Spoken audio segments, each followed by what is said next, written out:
Dans cette vidéo, je vais pousser un grand coup de gueule au sujet du pouvoir d'achat. Salut, ici Rémi, l'auteur du site affirmationdesoi.info. Alors oui, effectivement, dans cette vidéo, je vais parler du pouvoir d'achat et vous allez voir le rapport que je fais avec les autres vidéos, en particulier avec l'affirmation de soi, mais surtout avec la liberté. Je vous explique ça. Le pouvoir d'achat, alors moi j'ai l'impression qu'on en parle surtout depuis les années 2000, en fait depuis Sarkozy, tout simplement. Depuis Sarkozy est arrivé au pouvoir, depuis qu'il a été ministre puis président de la République. J'ai l'impression qu'on en parlait beaucoup moins avant ou qu'on n'utilisait pas ce terme-là. Alors c'est peut-être une impression simplement parce que en fait je suis arrivé sur le marché de l'emploi en même temps que Sarkozy lui est arrivé au pouvoir. Bref, c'est pas ça qui est important. Ce qui est important, c'est cette idée qu'on a tout le temps de dire voilà, il faut travailler plus pour avoir plus d'argent et donc avoir plus de pouvoir d'achat, donc se payer plus de choses. Effectivement, l'argent, ça sert à acheter des choses, donc ça paraît évident. Pourtant, j'avais quelque chose à vous dire au sujet de l'argent parce que je pense que on ne peut pas dire que plus d'argent veut dire systématiquement plus de pouvoir d'achat. Je vous explique ce que je veux dire par là. Ma question, simplement, c'est combien d'épargne est-ce que vous avez? Combien d'argent de côté est-ce que vous avez?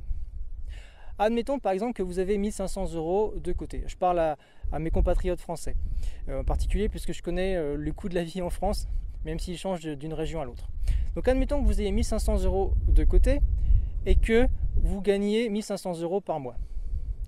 Ça veut dire quoi? Ça veut dire que vous êtes à un mois de la ruine. Ça veut dire que si demain tout s'arrêtait, vous êtes viré de votre travail, vous n'avez aucune indemnité, pour une raison X ou Y, eh bien vous avez assez d'argent pour survivre juste un mois.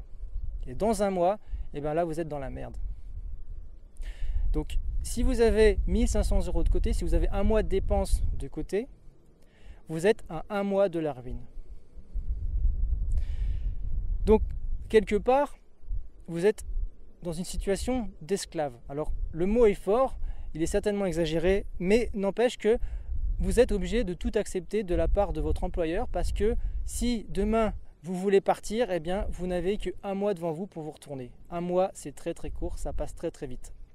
Vous êtes esclave aussi de vos clients si vous êtes entrepreneur et que vous n'avez qu'un mois de côté. Parce qu'il faut absolument que le mois prochain vous rentriez de l'argent, sinon vous êtes dans une merde pas possible. Donc vous êtes obligé d'accepter peut-être des clients, des emmerdeurs qui vont vous pourrir la vie, qui vont peut-être vous faire perdre votre temps, alors que si vous aviez un peu plus d'argent de côté, si vous aviez le temps de vous retourner, eh bien vous pourriez peut-être monter des projets plus intéressants ou dire non à certains clients et accepter d'autres clients qui pourraient peut-être signer un mois plus tard, mais qui seraient vraiment des bons clients, c'est-à-dire des gens qui valorisent, qui comprennent la valeur de votre travail, qui comprennent la valeur que vous leur apportez, qui sont prêts à mettre l'argent pour cette valeur-là, et puis des gens avec lesquels vous avez du plaisir à travailler. Bref, regardez bien combien vous avez de côté et dites-vous que ce n'est pas simplement de l'argent qui va vous permettre d'acheter des choses, des objets, mais cet argent-là peut vous aider à acheter votre sérénité. Dans votre état d'esprit, ça représente en fait de la liberté pour vous. C'est là où je voulais en venir. L'argent, ce n'est pas... Alors, beaucoup de personnes pensent que l'argent, c'est quelque chose de mauvais. Personnellement, je ne pense pas. Je pense que l'argent, c'est quelque chose de neutre. Je ferai d'autres vidéos à ce sujet-là. Simplement, on peut l'utiliser pour des bonnes choses ou des mauvaises choses. C'est juste un amplificateur, l'argent. Un catalyseur, on pourrait dire ça comme ça. Donc pour moi, l'argent, c'est pas seulement du pouvoir d'achat et c'est même certainement pas la première chose que ça représente. Pour moi, l'argent, ça représente déjà de la liberté. Parce que imaginez maintenant que vous ayez 15 000 € de côté. Donc je parle toujours à mes compatriotes français, puisque je fais mes calculs par rapport au coût de la vie en France. Si vous avez 15 000 € de côté, et que donc vous vivez avec 1500 € par mois. Vous dépensez chaque mois 1500 €. Et bien à ce moment-là, vous avez devant vous un an de liberté. Un an de liberté, un an où vous pouvez faire ce que vous voulez sans vous inquiéter de comment vous allez vous loger, de comment vous allez payer vos factures, de comment vous allez vous nourrir. Un an de liberté. Et un an de liberté, même si ça passe très vite, c'est déjà pas mal du tout. Avec un an de liberté, vous pouvez quitter votre emploi et trouver un autre emploi. Donc si vous avez cet argent de côté, et que votre boulot vous plaît plus, eh bien vous avez la possibilité, sans dépendre de l'État, de dire stop, j'arrête et je trouve autre chose. Et encore mieux, vous avez la possibilité de prendre votre liberté en créant votre propre entreprise, en créant votre propre projet et ne dépendre de plus personne, ni de l'État, ni de votre employeur. Alors si je résume tout ça, simplement, l'argent, ce n'est pas simplement un pouvoir d'achat. L'argent, c'est beaucoup plus que ça. Et pour moi, le pouvoir d'achat, ça vient bien après autre chose. Ça vient bien après le pouvoir de liberté. Votre argent, c'est votre liberté. Plus vous avez d'argent, plus vous êtes libre de pouvoir employer votre temps comme vous le voulez. Voilà. Donc, ce qui est intéressant aussi, c'est qu'à partir du moment où on comprend que son argent que l'on gagne, c'est aussi notre liberté que l'on gagne, quand on comprend ça, eh bien, on va peut-être réussir même à gagner plus d'argent. Simplement parce que quand on s'intéresse aux mécanismes qui permettent justement de réussir à gagner de l'argent, on se rend compte qu'en fait, plus on a une cible qui nous stimule, plus on a une cible qui nous parle, et bien plus on y arrive. Et moi, franchement, ma liberté, ça me parle beaucoup plus qu'un sac à main, une bouteille de parfum ou le dernier iPhone. Pour moi, ma liberté, ça vaut 100 fois, 1000 fois, 10 000 fois, 1 million de fois plus qu'une bouteille de parfum ou qu'un iPhone ou qu'un sac à main. Voilà, vous voyez ce que je veux dire.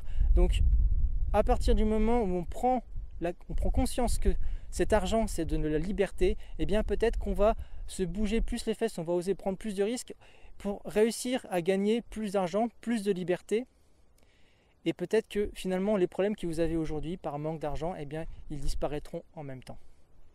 Ça, c'est un grand débat. J'en parlerai dans d'autres vidéos. Je pense que l'argent, c'est quelque chose d'important. Il faut surtout le dédiaboliser parce qu'on vit dans un monde, et les médias y participent, qui nous faut croire que l'argent, c'est forcément quelque chose de mauvais. Pas du tout. L'argent, c'est juste un moyen de mesurer la valeur que vous apportez aux autres, à condition que vous ne trichiez pas, ce que font les banques en particulier, et à condition que vous n'utilisiez pas la contrainte, et ça, c'est ce que fait l'État. Voilà. Mais ça, j'en parlerai dans une autre vidéo. Simplement, retenez bien que plus vous avez d'argent de côté et plus vous avez de liberté, plus vous avez l'esprit libre.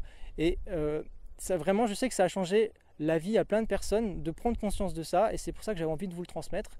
Si vous n'avez pas encore fait cette réflexion-là, posez-vous cette question-là. Combien avez-vous de côté? À combien de jours êtes-vous de la ruine? Alors simplement, si vous décidez d'épargner, je voulais juste vous mettre en garde sur l'endroit où vous allez mettre votre argent.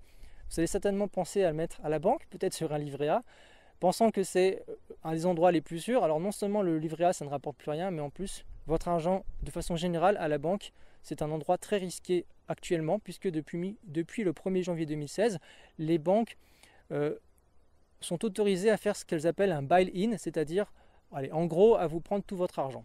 Alors, je ne vais pas vous expliquer exactement ce que c'est que ce bail-in. Cherchez simplement sur Internet. Vous avez des explications sur YouTube.